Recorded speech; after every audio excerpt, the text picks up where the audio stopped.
there is this background of using the military to enforce presidential rule, and that seems to have been reawakened in the case of President Yes. Yoon, who has decided that this is the way to overcome a whole raft of issues on which he and the National Assembly, which is controlled by the opposition, have fallen out. The South Korean opposition leader has been speaking after Parliament's vote to block the martial law declaration. He said anyone acting under the orders of the president or the commander of martial law would be breaking the law. Members of the public have crowded outside the Parliament, calling for the president to be jailed.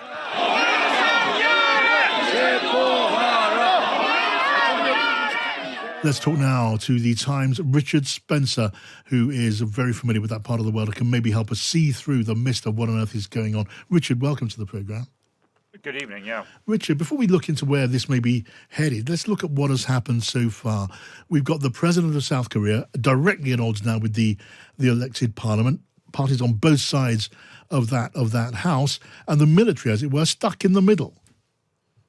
Yeah, the military obviously will be a very key factor in this. The way to look at this is to look at it, to basically look at it, what's going on in other parts of the world slightly on acid. If you think of, the problems that the presidential system has had in France and America recently, where you have had congresses or assemblies in France that are at odds with the president. That's what's happened here. The difference is that in South Korea, there is a history of military dictatorship, which, we all thought, people like me who regularly have been to South Korea and report from South Korea, and certainly most South Koreans, I guess, themselves thought was well in the past. South Korea has been a democracy now for well over 45 years. And was pretty much entrenched. But there is this background of using the military to enforce presidential rule, and that seems to have been reawakened in the case of President Yoon, who has decided that this is the way to overcome a whole raft of issues on which he and the National Assembly, which is controlled by the opposition, have fallen out. Yeah, I guess many of us looking in from outside might have been under the impression of South Korea being a reasonably stable, reasonably liberal democracy. It's got its own share of political and corporate corruption, but we thought that was how it was. And fact is, it's been in a state of some disquiet and turmoil for some time now, hasn't it, under this present president? Well, I think it's important that there's two things. I mean, you're absolutely right. I mean, as I say, if you were looking for stable linchpins of the world order, particularly the Western world order in the last 10 years or so, South Korea it would be, right up there at top of the list. Stable transitions of powers between, two big parties, one roughly left of center, one roughly right of center, but not extreme. Both parties committed to the alliance with America, both committed to economic growth. The free market, incredibly economically successful. This is a country that has gone from being poorer than Egypt, at the end of the Korean War and that really grim period in its history in the 50s and 60s, to a country that now has Western European standards of living. Absolutely extraordinary to see this happening in a stable country. But as I say, the scars of the dictatorship, the scars of the Korean War, this is still relatively recent history. And so political disputes do tend to become tinged with quite an emotional resonance, if you like, and of course, this the incredible geopolitical stress of having North Korea, threatening to obliterate you with nuclear missiles on a regular basis, adds to the atmosphere. So yes, there are all the sorts of disputes you have in other countries, accusations of corruption. The role of money in politics is a big one in South Korea, but then it is in Britain as well, after all. But you have this sort of underlying tension that things could get out of hand, which is what's happened here. Is it, Richard, and I guess you're able, in a way that certainly most of us are not able to make an educated piece of speculation on this. So we're hearing that the military in South Korea is of a conservative bent. They wouldn't be the only military in the world to be described in that way. They have a decision to take, don't they? The parliament is saying the order of martial law is now cancelled. The president says it is not. The parliament says anyone acting on those orders, including the military, are acting unlawfully. It's for the military now to decide in the end who comes out on top of this standoff. Any idea of how you believe that may play out? Yeah, this is the key question. It's a fascinating question, and I have to say, your guess is my guess is no good better than anybody else's.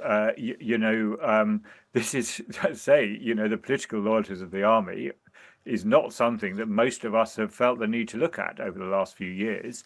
Yes, it's a conservative organization, but as you say, most armies are. Yes, it has a structure which makes the president effectively commander in chief. In the way that President Trump will be shortly in America and President Biden is now. Um, whether it and its chief of staff has been called in by the president and has acted on the president's orders to take over the National Assembly. Whether he consulted his the army lawyers and certainly the army political advisors, hard to know at this stage. What I would say is that there will be very close attention from America, and all these senior generals in South Korea will have ties with their American counterparts. You will remember that there's a major American base in South Korea, in Seoul. 20 to 30,000 American troops there at any one time because of the threat from North Korea. This is separate from anything that's going on between America and China and other issues in that part of the world, but just focused on that North Korean border. So America has a huge interest in this and will be looking very closely. And I was just asked if there would be civil war in South Korea. I mean, I would say it's very hard to see a means by which this will have a military outcome, if you like. Yeah. Historically, some of these issues, I say not recently, but in say the 1980s, some of the standoffs between the then dictatorship and the opposition were resolved with American political pressure and intervention.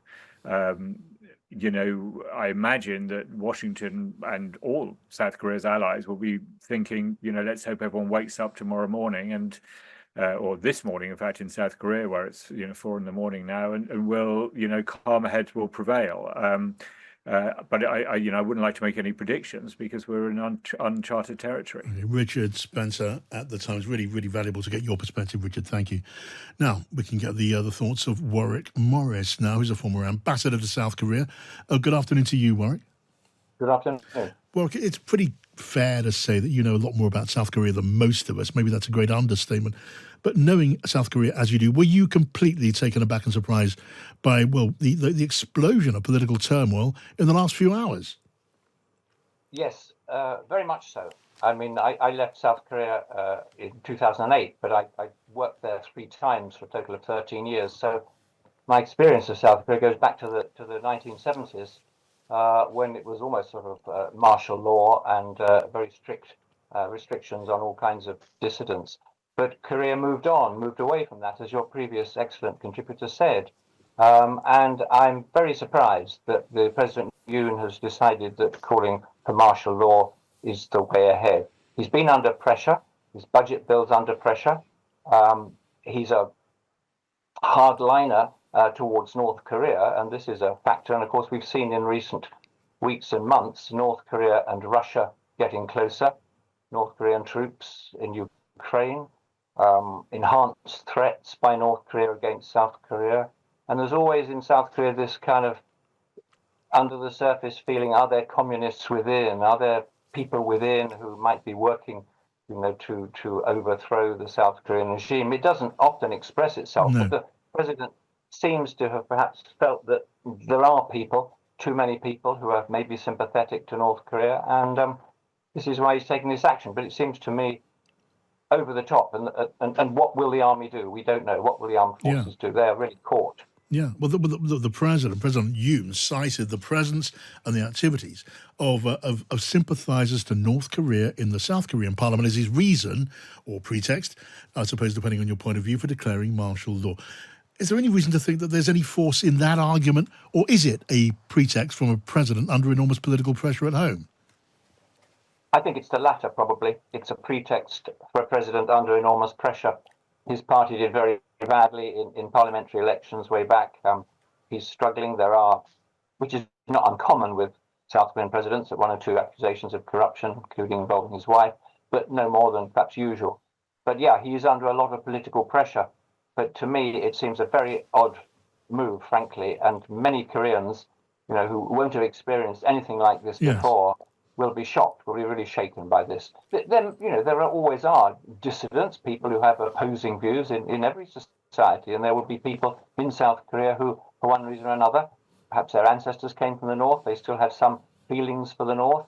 There are people who might write about the North in a positive way, might say things that the government doesn't like, but I thought South Korean leadership had grown out of being so worried about that kind of thing. So, Warwick, what about the people of South Korea? Many of the younger ones have only known life in a democratic country, and a fairly liberal democratic country. Now they see troops on the street. They see troops in the parliament. They see a standoff between the president and the prime minister. We have yet to see, and it's crucially important, what decision the military takes on how to go on from here. But what about the people? What will they make of watching this going on all around them and in their capital? I think very surprised. I mean, you've got people reporting from Seoul, and my friend John Nielsen Wright was one of them on the ground. I mean, it sounded, at least an hour or two ago, that there was a reasonable amount of calm on the streets of Seoul and probably elsewhere in South Korea. But of course, around the parliament, there is a lot going on. It wasn't clear to me originally whether the army were there to stop assemblymen going in, or whether they're now going to go in or have gone in themselves. But there was, as you say, that vote. I think most people, certainly people under the age of 40 or so, 40 or 45, will be very shocked by this. Older people will have memories of the tough situation brought in 1979 when there was assassination of President Park. And for a long time, there were very tough rules in place. But the country moved to democracy, as has been mentioned, 40 years ago or so. And people have got used to that. And most of them, that's what they prefer. Okay, Warwick, thank you so much for talking to us. Now, as you're speaking, as we're discussing, waiting to see the way the military respond to this standoff, the South Korean media are reporting the military is maintaining martial law. So if that is the case, if that is confirmed, if that's where we are, they're defying the orders of the elected parliament and siding with the president. Where does that leave us? Where does that leave the rule of South Korea? Where does that leave the people of South Korea? Because people have been outside the parliament, just as I'm speaking to you, chanting and singing no to martial law. Can this situation be contained? We're going to be watching it here on Times Radio for you. I promise you, you will miss nothing.